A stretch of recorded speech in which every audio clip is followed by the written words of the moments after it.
คือว่ากะโลนี่ทางเบานิ้วเนาะผู้ใหญ่ทางเบานิ้วเพิ่นจัดให้แล้วอย่างเนาะถือว่าติดบ่เทือนบัดนี้พี่น้องเอ้ยเนาะก็ถือว่ายินดีนำน้องสายฟ้าเพื่อนพี่น้องเนาะก็ได้กะโลตีนออกได้ด้วยเนาะโอ้ยสายฟ้านั่นแหละเป็นหยุกล้อมันขี่ต้นหับต้นห้ามกระเพาะเลยได้ยังได้ข่างนี่บริเข่าเห็นไปขี่ได้จอยปากแตกได้เบิ่งพวกนอดออกเลยนะยังเสียดกลางคืนเลยบ่นี่พ่อทางนี่แล้วเก็บงานเลย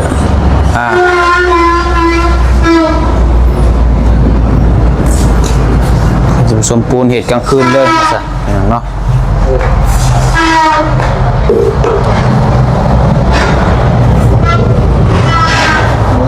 เรื่องว่าตอนแรกเขาเองเรื่องจะมันมาแล้วแบบไงมาแล้วมันพักสองพักมื่นก้าวว่าตอนแรกสิกลับบ้านบ่กับเมื่อดินปีใหม่ยังไรเนาะมันสลองแหละพี่น้องเอ้ยมือตัวมือจะผักของเราผักตัวซื้อกับพักพี่น้องเนาะเพราะว่าปีใหม่พี่น้องหลายคนก็คือสิยุดเวียกแหละมื้ออื่นเดี๋ยวน้องบัดไซก็คือสิบ่ได้ยุดพี่น้องก็สิได้ไปเวียกไปงานคือเก่าแต่ก็ไปตามจำไปได้นั่นแหละพี่น้องบ่ได้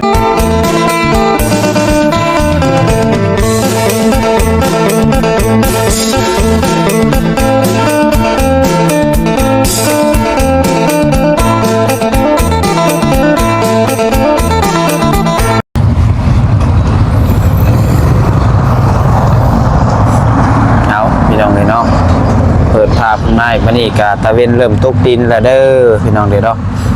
เริ่มค่ำเริ่มมืดแล้วพี่น้องเอ้ยมื้อนี้อากาศก็บ่ถึงขั้นว่าหนาวพี่น้องเนาะอยากร้อนอยู่พี่น้องเอ้ยค่ำเลยอยากร้อนอยู่พี่น้องเนาะหลังจากที่ว่าไปหาทางสองพี่น้องเฮือนเซมากะน้องปลาไซก็ได้กลับเข้ามาหาน้องสายฟ้าเพิ่นอีกรอบนึงพี่น้องเนาะช่วงแรงๆพี่น้องเอ้ยจากเฮือนน้องสายฟ้าไปเฮือนน้องสองพี่น้องเฮือนเซกับประมาณ20กว่าลักพี่น้องเนาะกลับไปกลับมาก็40แหละพี่น้องเอ้ย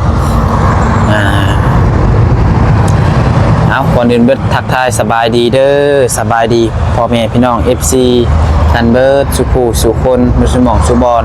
บ่ว่าสิอยู่ฝั่งลาวฝั่งไทยและก็อยู่ทางต่างประเทศเนาะกับพบพ่อกันอีกคือเก่าเช่นเคยกับน้องผัดไส้พี่น้องเอ้ยช่วงแรงๆก็อยู่ที่บ้านเรือนของน้องสายฟ้าคือเก่าเนาะเนาะมาบัดนี้ว้าเถอะพี่น้องได้ทางผู้สร้างเฮาเฮ็ดฮอดไซแล้วนะพี่น้องก็สิมาอัปเดตพี่น้องเบิ่งล่าสุดช่วงแรงสำหรับมื้อนี้นะเนาะคือว่ากะโลนี่ทางเบานิ้วเนาะผู้ใหญ่ทางเบานิ้วเพิ่นจัดให้แล้วอย่างเนาะถือว่าติดบ่เทือนบัดนี้พี่น้องเอ้ยเนาะก็ถือว่ายินดีนำน้องสายฟ้าเพื่อนพี่น้องเนาะก็ได้กะโลเทียมหอดพี่น้องเพิ่งไปหาสายฟ้ากันเพิ่งนึงเห็ดปิสังเด้เนาะบรรยากาศช่วงแรงๆพี่น้องเนาะท้องฟ้าสวยงามพี่น้องเอ้ยเห็นยังอีกกันนะฮะรถเพลเลยนอนรถเฮียเรียบร้อยตีนรุดป่านนี้ตีนออกเรียบร้อยป่านนี้เนาะโอ้ยสายฟ้านั่นแหละเป็นหยุกล้อมันขี่ต้นหับต้นห้ามกระเพาะเลยได้ยังได้ข่างนี่บริเข่าเห็นไปขี่ได้จอยปากแตกได้เบิ่งพวกนอดออกเลยนะตัวนี้ยังอันตรายได้เนี่ยคันบอกกระแจมาแปลงจุดดีลวกดีที่อย่างนี้ค่ะแล้วเห็นระบอดตัวบุหักษามันอะไรกับบุหักจักสิว่าดับตัวเลยกันมีแต่เป็นเพลกับบริชีเด้อ พื่อเจ้าอันตะขี้กับขี้มันเพกอะบ่เป็นหยัง ไข่มันยากแล้ว กินไข่เพิ่มอยู่ เห็นบ่ไอ้บอกแล้วให้คอยขี้มันบ่เพดอกเห็นบ่ ไม่มีไข่แล้ว คนบ่พังความ ไม่มีเขาเก่งของเราว่ะ ได้บ่เบิ่งแม่นอยู่ว่ามันปินได้บ่ใช่ ได้ค่ะ ซึ่งอยู่บ่โอ้บีมันแตกอันนี้นะนี่ควายเละอยู่บีมันแตกแล้วนี่จะ อย่ามันถือได้ก็เขา เบิ่งกระแจก็บ่มีหูโอ้ยบีแตกนะครับเอ้ย อย่ามัน ขี่ก็อันตราย เป็นยังทีบีนี่สิ เชบินจะซื้อแล้วจ้อยปากสิแตกนี่จ้อยข้างแตกปึ๊กเข้านะฮะพอแห้งบ่ได้แม่นของลิ้นได้นี่มันตีนมันรุดเดี๋ยวนี้ ไม่หากระเจ้วะ ไปมือหนาจึงแปลงไว้ไปหามน้ำในไปหามได้น้ำมือนี่ ยัง เข่าหนึ่งแล้ว ยัง น่ะจังชิมาบนแต่นั่นบทถีบจุ่มไปไว้ปะมืออื่นจึงแปลงไว้เอาไปไว้จุ่มดีจะถิ่มมันในนี่เลยเอา ชอบอะไรนี่จ้ะ เนาะละแหละพี่น้องไอ้ตีนรุดแล้วบาทนี่มาจากบ่จากสิวาน้ำนองเพิ่นพี่น้อง ปล่อยมันไปนะ เมื่อได้หนึ่งข่าวบ่ซ้ำมื้อนี่บ่ได้พากันหนึ่งข่าวหนึ่งน้ำบ่นะ กินข้าวเย็นนะ ข่าวบ่ได้มาบ่ซะ มาเรากินข้าวเย็นแล้วเงินข้าวเย็นเอาคนนึงจะ ไปแม่ใส่ผ้าหนึ่งข่าวไป ถ้าสิรถผัก น่ะ รถผักเองเพื่อนแล้ว น่ะ มีชุกบอกไว้ห่า ไปหนึ่งข่าวก่อนไปไว้ รถเขาเนี่ย ไปหนึ่งข่าวไป ถ้าจะรถผัก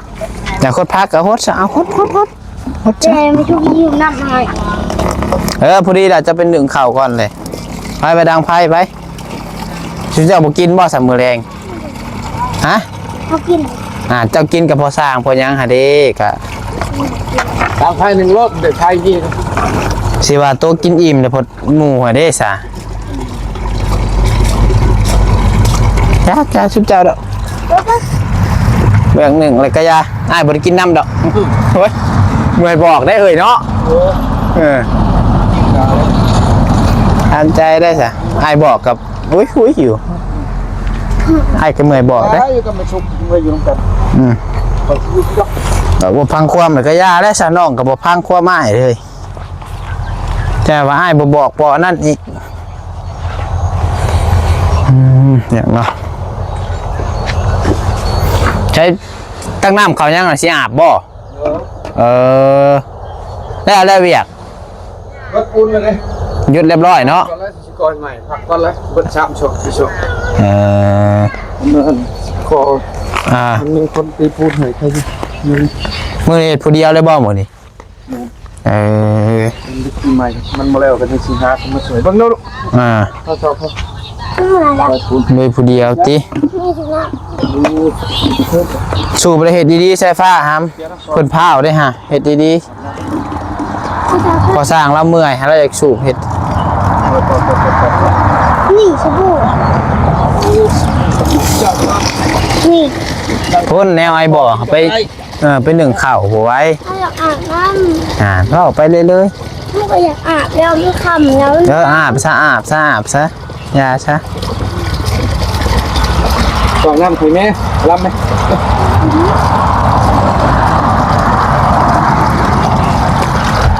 จุดน้ำพอเอาไปอาบรถไป ไม่อยากอาบ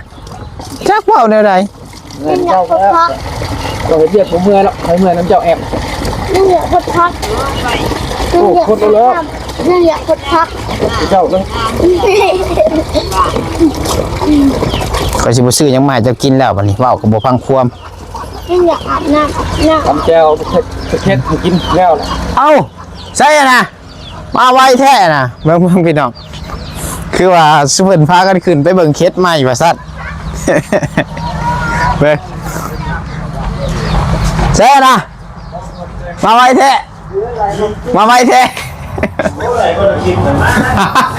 บนจวดแท้สบายดีเด้อโดย เป็นอะไรสัก ฮะ เป็นอะไรสัก เป็นอะไรอ่ะนะ ต่อเดิมเลย ขับไปเลือกพยานบ่ทัน แล้ว กลับออกมาจ้อยทีจะชอกแล้วบอกว่าดิ ร้านใช่ไหม เอ้ามาบอกคลิปหนึ่งนี่ถ่ายก่อนเนี่ยจ้อยเขาถ่ายจบแล้วนี่ได้ชิปแล้วเอ้าถ่ายต่อเลยก็ได้ถ่ายลงต้นเลยนี่ อยู่เป็นบ้านกัน ขึ้นไปหมดกลับลงมาที่ เปลี่ยนเป็นมืออื่นพ่อที่แรก ไกลทางกับโบคักทางมันกะโคตรโยกเลยนะ ชุดเจ้าขึ้นไม่หอดใช่จะกินนี่ เลยโรงงานน้ำตาวิ่งเสียตาล ทีกลับยังไวที่ จับยังไง เอายังไง ได้เอา น้องดีขันดอกออกแล้วเพิ่นได้คลิปหนึ่งเลยเมื่อไรเพ่นแหละเราเอาเนาะพี่น้องเลยถ่ายแล้วนี่ออกพร้อมกันคอยเคลียร์จักรออกไปนำกันพบพี่มูอย่างเนาะเบิ่งของนี้นี่เธอเพิ่นเริ่มติดทองบุญทวีแล้วพี่น้องเนาะทำบ่สร้างก็ได้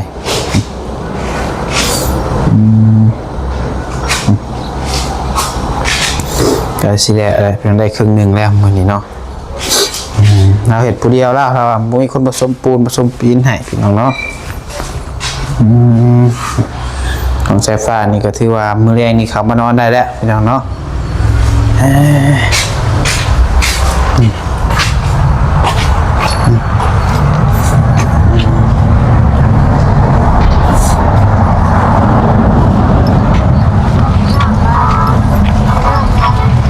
พิบชูมาแล้วสิฮดพักบอกคือสิอาบก่อน ยังวะเฮ้ย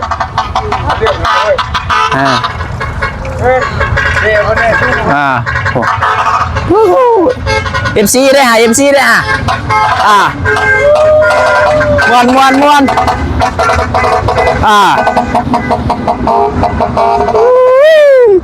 ดสุดทาง มวนได้ฮะมวนพ่อใส่ผ้าเจ้าอยู่พ่อนเสน่ห์กินนี่พ่อนนู้ฮะเอาถือว่าคือบุถึงใช้บีบหอดพลานพอแล้วบุญชมนี่ มาเตะไปก่อนเนาะลื่น ว้ายังบ่ได้เศร้า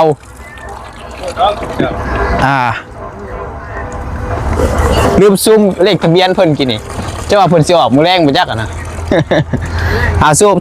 จะสิอาบน้ำบ่บอกให้นั่นหนึ่งข้าวให้พ่อสร้างกินก็บ่หนึ่งอ้ายจะเอาไปหรือบ่อ้ายจะห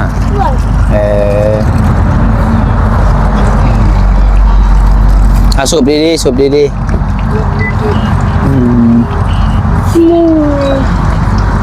ี่บอนิวคนซื้อโกรมาหายบ่ขากแล้วเนาะคือว่าพอดีได้ติดบันเทือนเลยคือโลจ้ะเนาะดีใจอยู่บ่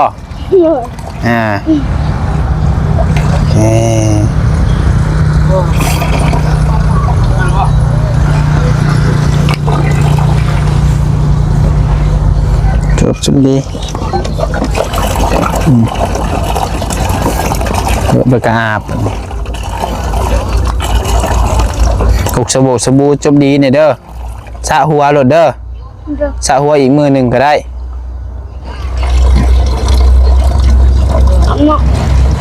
เอาหิบมาให้เพิ่นอาบน้ำอาบในก่อนซะพี่น้องเนาะ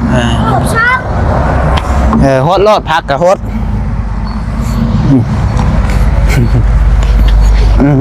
เป็นอะไรเนาะเรียกเป็นแหละเพราะว่าน้องเพิ่นก็ให้หนึ่งเข่ากับบ่ทันได้หนึ่ง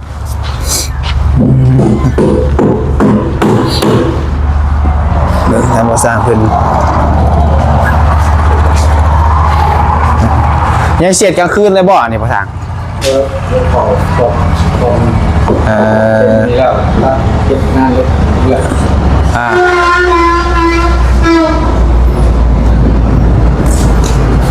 จะสมปูนเหตุกลางคืนเลยนะจ๊ะเนาะ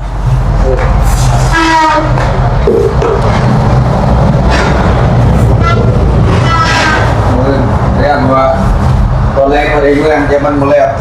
แบบไงมาแล้วมันพักสองพัก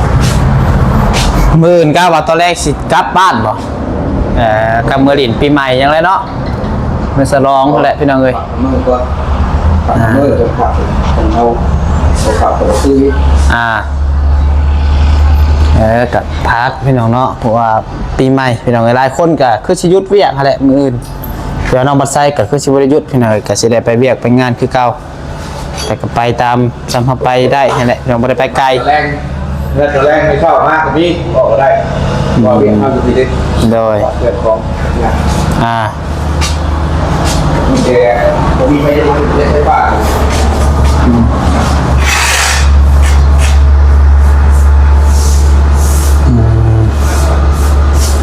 ของแก๊ส1มี6แผ่นเนาะของ1นี่จะแก๊สบาท ว่าหางรถฉีดได้ ก็เบิด4แก๊สได้ครึ่งหนึง 1 2 3 4เก็บกับ2สิ่งนั้นเพื่อพาพาขาเสียเลือดน้อยๆมันแค่กับคนเยอะนะ โดย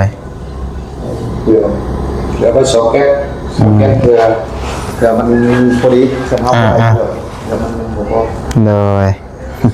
มาแล้วสตาร์ทเก็บงานตรงนี้เรื่องสเก็ตบนห้องนอนตัวนั้นว่าเลยพักค้างเก็บพักค้าง โดย อะไรเลย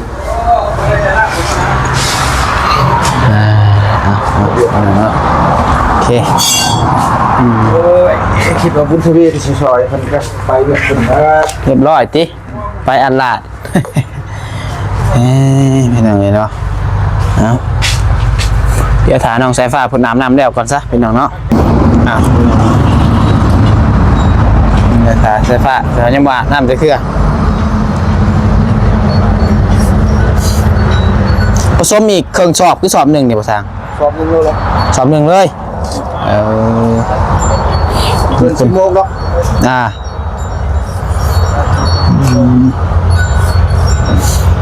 เราเสร็จกลางคืนเลยนะพี่น้องไอ้มือนี้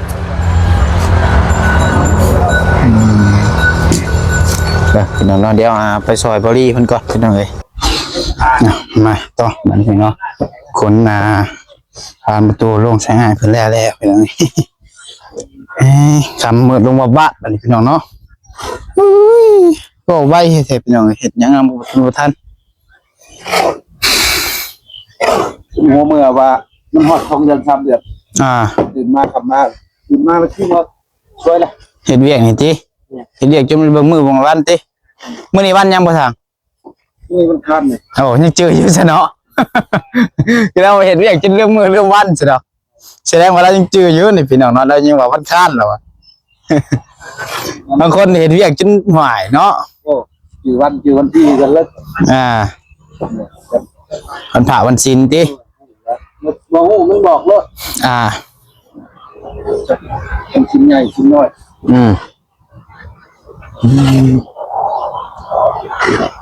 เผื่อบทสอบนี่อยากแล้วอยู่ของบุญทวีนี่ เก็บมันแล้วแล้ว มื้อเช้านี่ย่านได้เก็บงอกเก็บงานเล็กน้อยเนาะ2ห้องนั่นแต่วิทย์ ทางมันเผื่อมันยากเก็บป้าไว้ก่อนกูคิดก่อนตามละของมัน เลยมีปีใหม่มาจะลุยต่ออีกเนาะมันก็คือว่าแหละพี่น้องเอ้ยมันก็ใกล้สิมาปีใหม่เลยแต่อันที่จริงนี่พักเวียกได้พี่น้องอันที่จริงนี่มื้ออื่นนี่เนาะพักเวียกพักงานไปหน่อย เก่าเห็นไปต่างประเทศเพื่อนครับลูกนี่น้อยเขาไปเข้าโรงเรียนแต่คอยอยู่ โดย เพราะว่ากินปีใหม่กินใจสักคนว่านี่คนเก่งแปลว่ามาเสียบหลักแปลกกันตารางแหละค่ายแล้วช่วยพี่ช้างรอบนั้นมาพนี่มาโอ้ยสุขายกินปีใหม่สักคนของแล้ว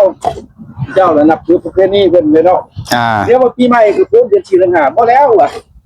อันนี้ปีใหม่อันนั้นเนาะปีใหม่ เป็ดกาไก่กินอยู่ในเฮือนก็บ่จักสร้างว่าเลยของเฮาบ่เคยวันนี้บ่จะมาวันเกิดลูกนั่นลูกนี่เริ่มต้นมาแล้ว โดย ติดต่อเนื่องประเพณีเป็นอันเดียววัดมันเป็นตามยุคตามสมัยมัน แม่นทุกมื้อก็เริ่มพัฒนาไปเรื่อย แม่น ๆ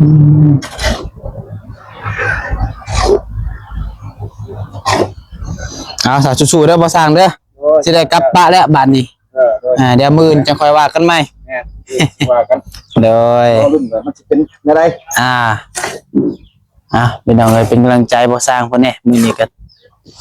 เต็มที่เราก็เนาะเฮ็ดเวียกผู้เดียวพี่น้องบุญทวีเพิ่นก็กูได้พี่น้องตามภาษาเนาะบ่ว่าเพิ่นดอกให้ FC พิจารณาเอาเองนั่นแหละพี่น้องเอ้ยเนาะไปพี่น้องเอ้ย งานใจบุญ บอกคนอย่าแล้วเป็นบุญบ่ชุด โดย ไปเรียนนั่นแหละ ไปแล้วพี่น้องเนาะก็ดีใจน้ำน้องสายฟ้าเพิ่นมื้อนี้พี่น้องเอ้ยก็ได้โชค2สัตว์ว่าซั่นเนาะกะโลก็ได้แล้วพี่น้องเอ้ยกะโลก็ได้ติดมือเทื่อนพี่น้องเนาะโอเคนะพี่น้องก็มืดแล้วพี่น้องเอ้ยดีมีแฮงบ่สุขสุขคนพี่น้องเด้อมีเฮงรวยตลอดปีตลอดไปใกล้สิหมดปีแล้วนะพี่น้องโชคมันร่ำรวยน้องก็ใส่ก็สิเดินทางกลับก่อนแล้วบัดนี้เนาะมืดแล้วพี่น้องเอ้ยเพื่อฮอดก็สิ7 โมง 8 โมงแหละเนาะพอเขียวจักคอยออกเมื่อผู้เดียวพี่น้องเอ้ยเพราะทางยาวๆก็มีคนเขียดใหญ่มานี่เนาะบ่บี้เพิ่นก็ออกเมื่อแล้วพี่น้องเอ้ยไปอยู่ดีมีแฮงพี่น้องเอ้ยสิพาประกันในกับขอโทษขออภัยนำเวลาขอกล่าวคำว่าสบายดี